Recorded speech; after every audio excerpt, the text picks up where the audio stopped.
Démarrer une formation.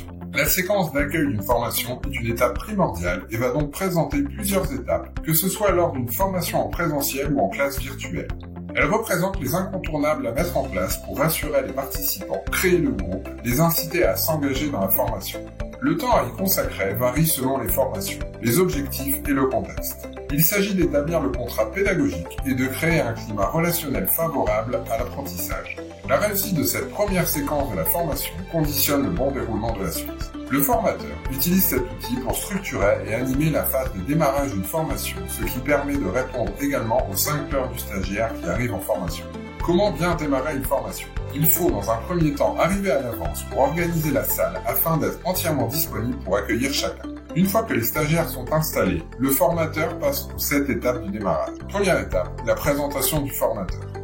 Deuxième étape, la présentation de l'organisation matérielle de la formation, horaire, pause, déjeuner. Troisième étape, annoncer les objectifs pédagogiques globaux et détailler le programme. Quatrième étape, préciser les méthodes de travail utilisées. Cinquième étape, inviter chacun à se présenter à l'aide d'une technique de présentation. Sixième étape, recueillir les attentes et ou problématiques de chacun en lien avec le sujet.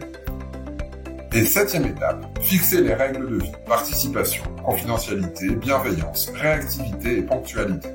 Enfin, avant de passer à la suite, répondre aux questions et s'assurer que tout le monde est en phase et prêt à s'investir. La phase de démarrage dure entre 10 et 45 minutes selon les cas. Le formateur peut choisir d'aborder ces étapes dans un ordre différent, comme par exemple recueillir les attentes avant de présenter le programme pour ne pas influencer les apprenants. Et vous, comment animez-vous votre séquence accueil ?